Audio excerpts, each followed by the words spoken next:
Hello everyone, I'm Jessica, and I want to share the challenges I've faced with my stepmother, Carol. I refer to her by her name because she has never acted in a motherly capacity, nor has she shown any desire to do so. From the moment my father, Frank, introduced us, Carol made her feelings unmistakably clear. Away from Dad, she bluntly told me, "Don't get any ideas about me being your mom. You're just my husband's daughter, and that's it. You're old enough to take care of yourself, so don't expect me to go out of my way for you." I tried to keep the peace, replying, "That's fine, Carol, I'm quite self-sufficient. I just want Dad to be happy. I promise I won't be a problem for you." But to Carol, I was an obstacle. She retorted, "You're already causing trouble. Don't think you can outsmart me. I've dealt with teenagers before, and once you turn 20, I'll make sure you're out of our lives for good. Then I'll have Frank all to myself."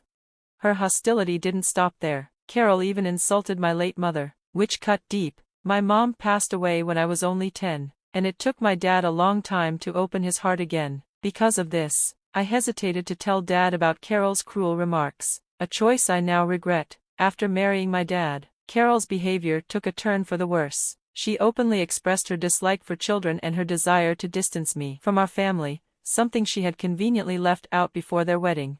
When Dad supported me, Carol resorted to sabotage, ruining her meals and blaming me. She would complain to Dad, saying, "Look at what your daughter has done. She's ruined my cooking. I won't cook for her. And next, she'll probably poison me." Caught in the middle, Dad would ask for my side, and I'd respond honestly, "I have no idea what she's talking about, Dad. I'm happy to prepare my meals. I wasn't even home earlier. I got takeout to eat in my room." This left me feeling trapped in a relentless cycle of accusations, longing for peace and unity in our family.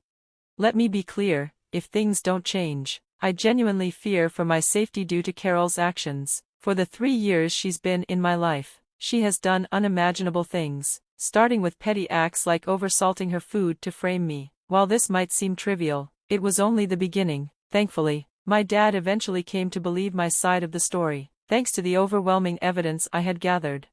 Carol's antics escalated to cutting off my phone service, locking me out of the house for hours, hiding my car keys on important exam days, and even throwing away a project I spent a week completing. Despite my dad's attempts to address these issues, Carol's behavior remained unchanged. She would only pretend to improve temporarily before reverting to her harmful ways. After enduring a year of this, I decided to take control of my life. I got a job and started paying for my essentials, aiming to minimize Carol's influence. While my dad was saddened by this decision, I assured him that being financially independent was the best path for me. Carol, who viewed my dad's finances as her own, disapproved of any spending on me, pushing me to keep a low profile to avoid her wrath. Yet she continued to make my life miserable, steadfast in her vow to drive me out of the house and out of her life. Little did she know, fate had a twist in store for both of us. The real chaos erupted just weeks after my 20th birthday. Carol seemed uncharacteristically cheerful, likely believing I would soon be out of her hair. However, I was one step ahead, having overheard her plotting with a friend about how to force me out. So, when I returned from work to find my belongings packed, instead of feeling defeated, I was intrigued. I confronted her calmly, feigning curiosity. "Hey Carol, why are my things packed? Are we going on a trip?" Her attempt to unsettle me backfired. I wasn't about to give her the satisfaction of seeing me distressed. My question, tinged with sarcasm, was a clear signal that I was aware of her plan and that I wasn't as vulnerable as she had hoped. Carol smugly reminded me of her vow to evict me the moment I turned 20. "Remember, I told you I'd kick you out once you were an adult? Well, the time has come for you to leave. Out of the goodness of my heart, I've packed your things to make your exit easier," she declared, believing she was doing me a favor. "Oh, so you're trying to kick me out of my own home?" I replied, my tone calm yet firm. "This isn't just any house, Carol, this is my house, and you have no right to force me out. We'll see what Frank has to say about this." Carol's smirk widened, revealing her confidence. She was already fantasizing about repurposing my room, but I had a surprise that would turn the tables entirely. With a calm demeanor, I reached into my bag and pulled out some documents, handing them over to her. The puzzled look on Carol's face brought a smirk to my lips. "I think today is the perfect day for you to take a good look at these papers, Carol, especially given your plans to evict me." As she began reading, Her confusion turned to shock, and by the time she looked up, her face was flushed with anger. Is this an eviction notice for me? What on earth, Jessica? What do these papers mean? They mean, Carol, that you have to leave this house within a month. That's the standard implication of an eviction notice. I replied calmly. Fuming, she shot back. You can't serve me eviction papers. This is my home. I decide who stays and who goes. Actually, Carol, this has always been my home. My father was merely managing it on my behalf until I came of age. Now that I'm 20, the property legally belongs to me. I've just completed all the necessary legal formalities, I explained, watching her disbelief deepen. That's impossible. Frank can't just hand over the house to you. It's a marital asset, and he can't transfer it without my consent. Panic was evident in her voice. Carol, this house has been mine long before you came into the picture. It belonged to my maternal grandparents, who left it to me, with my father serving as the custodian until I turned 20. It seems you weren't aware of this little detail, I said, relishing the dawning realization on her face. In a fit of denial, Carol spluttered, You're lying. This can't be happening. You're trying to scam me out of my home. Just wait until Frank hears about this. But the truth was undeniable. The house was legally mine, and her schemes had finally caught up with her. Karma, as they say, had come knocking. In a moment of sheer folly, Carol decided to bring my father into the fray, completely neglecting the crucial step of consulting him about her plan to evict me. It's common courtesy to discuss such matters, especially when it involves family. But Carol, perhaps knowing all too well what his response would be, chose to skip this discussion and barreled ahead with her eviction scheme. Her oversight delighted me. It brought Dad directly into the situation, which only worked to my advantage. Dad came downstairs, drawn by the commotion, and his presence immediately began to calm the storm. What's all the shouting about, Carol? What's going on? He asked, a mix of confusion and concern in his voice. Carol didn't hold back, launching into accusations about my outrageous claims of ownership and her supposed eviction. As expected, Dad turned to me for clarity. He had always been fair, a quality that irked Carol, who preferred his unwavering support, no matter the circumstances. Their disagreements on this issue were frequent, yet Dad remained impartial, seeking to understand both sides of any story. I took a deep breath and explained. Carol confronted me, claiming she was kicking me out and insisting that this was her house and I had no place here. I overheard her plotting to do this on the phone. In a bold move, I served Carol an eviction notice, and Dad's reaction was immediate and visible. Carol, who gave you the authority to decide on evicting Jessica? We never discussed this. Why am I only hearing about it now? His disappointment was palpable, revealing a deep breach of trust. Caught off guard by both the eviction notice and Dad's sudden interrogation, Carol momentarily panicked before slipping into her familiar defensive posture. Jessica's an adult now, Frank. She's been living here rent-free since turning 20. It's normal for parents to encourage their children to become independent at this age. We're just trying to teach her responsibility.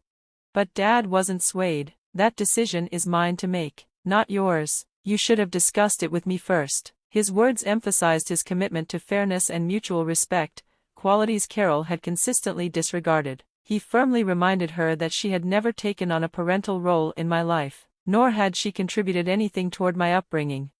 How could you assume you had the right to make decisions about Jessica's living situation? You've been entirely unfair, he asserted. Carol clung to the idea that as Dad's wife, she had equal rights to the house. This is my home too, and Jessica has to leave, she insisted. But Dad countered her claims with the truth. The house was legally mine, not theirs. Carol's shock and disbelief were evident as she struggled to grasp that Dad supported my claim to the home she had believed she could control. Overwhelmed, she accused him of betrayal. Why would you do this? You should have consulted me. Dad stood firm, pointing out her hypocrisy. You had no problem trying to evict Jessica without discussing it with me first. This house has always been meant for her. I've only been managing it until she came of age. Carol's shock deepened as Dad offered to show her the legal documents, but she was too stunned to consider them seriously. Feeling deceived, she lashed out at Dad. You lied to me. This isn't fair. Dad calmly clarified. I never lied. You made assumptions without asking. Remember our prenup? Our assets were meant to remain separate. Despite her accusations, painting me as the ungrateful one for wanting to evict them, I interjected. I'm not evicting Dad. Carol, This situation is a direct result of your actions. I might have even considered letting you stay if you hadn't tried to force me out. This confrontation peeled back the layers of misunderstandings and unveiled hard truths, setting the stage for profound changes in our family dynamics. Deep down, I had always sensed that Carol wasn't the right fit for our family. That intuition had led me to insist on a prenuptial agreement before she married my dad, fearing she might jeopardize our future, especially with financial issues. It was my way of protecting us, showing my dad that I cared about him and our future. Above all, I wanted him to be happy, and if Carol wasn't contributing to that happiness, it might be healthier for them to part ways. I took the time to reassure my dad that he had been a fantastic parent, far from the villain Carol painted him to be. He had done so much for me, and I needed him to recognize his worth. I won't deny that I felt a sense of relief knowing my dad was considering ending things with Carol. After everything she had put us through, it was evident she wasn't the partner my dad needed or deserved. Our heartfelt conversation ended on a peaceful note, with my dad retreating to the guest room for the night, marking the beginning of a new chapter without Carol's chaos. I felt a newfound peace at the thought of her imminent departure, believing we had finally taught her a valuable lesson. But the next morning brought an unexpected twist. Carol was overcompensating, preparing breakfast and showering me with kindness, as if she had transformed overnight into the epitome of care and affection. Even Dad cast skeptical glances, puzzled by her sudden change in demeanor. Despite the awkwardness, I managed a polite "thank you" for the breakfast while questioning the sincerity of her actions. I made it clear that her efforts were unnecessary. "I've been taking care of myself for the last 5 years, Carol. We don't need to start pretending that things can change just like that." I expressed my skepticism about her sudden desire to bond over meals as a family, knowing we had already passed the point where such gestures could make a meaningful difference. Carol insisted on embracing her newfound role, determined to cultivate a close mother-daughter relationship, a notion that felt forced and unrealistic. Given our tumultuous history, it was clear she had spent the night scheming, desperately trying to find a way to salvage her position in our family. However, having witnessed her past behavior and observing my dad barely concealing his amusement at her antics, I remained unconvinced. "Carol, let's get one thing straight, I'm 20 now. The time when I might have needed another parental figure has long passed. I'm fully self-sufficient. Furthermore, the idea of you as a mother doesn't align with reality, so I'm not interested in whatever plan you've concocted," I stated firmly. In an attempt to sway me, Carol appealed to my sense of forgiveness, suggesting we overlook her past mistreatment for the sake of building a happy family, ostensibly to strengthen her marriage with my dad. But it was glaringly evident that her motivations were more about securing her own place in the house than any genuine familial concern. "I'm not sure what marriage you're trying to fortify, especially with its impending end. Trying to stay in this house under false pretenses won't work, Carol. I've made my decision," I concluded, reiterating my stance. Her actions had made it clear that it was time for her to go, and no last-minute change of heart could alter our path. My dad had already made his intentions clear. The divorce was unavoidable due to the irreparable harm Carol had inflicted.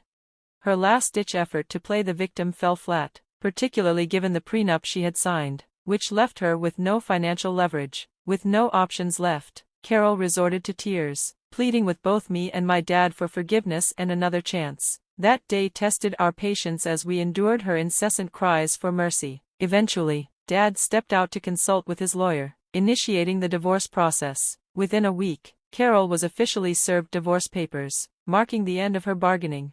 We explained to Carol that it was time for her to find her own footing, suggesting she seek employment and legal representation for the divorce. Despite her initial hopes of changing our minds, her time in our home came to an end. As agreed, she resisted leaving, but the threat of further legal action finally prompted her to pack her things, tears streaming down her face as she prepared to stay with a friend, having alienated herself from her own family due to her actions. With Carol's departure, a wave of peace washed over our home, restoring it to the warm and welcoming place it had once been. 3 years have passed since that pivotal moment. I'm now in college, close enough to maintain a strong bond with my dad, who has since finalized the divorce. He has ventured back into the dating scene, not to remarry, but simply to enjoy the companionship of others. As for Carol, she has faced her own set of challenges. Last I heard, she was living in a shared apartment, struggling to make ends meet with a minimum wage job due to her limited skills. On a rare occasion, I spotted her from a distance at a grocery store, looking visibly aged and worn by her circumstances. It seemed karma had indeed caught up with her, serving as a harsh lesson about the repercussions of her actions and decisions.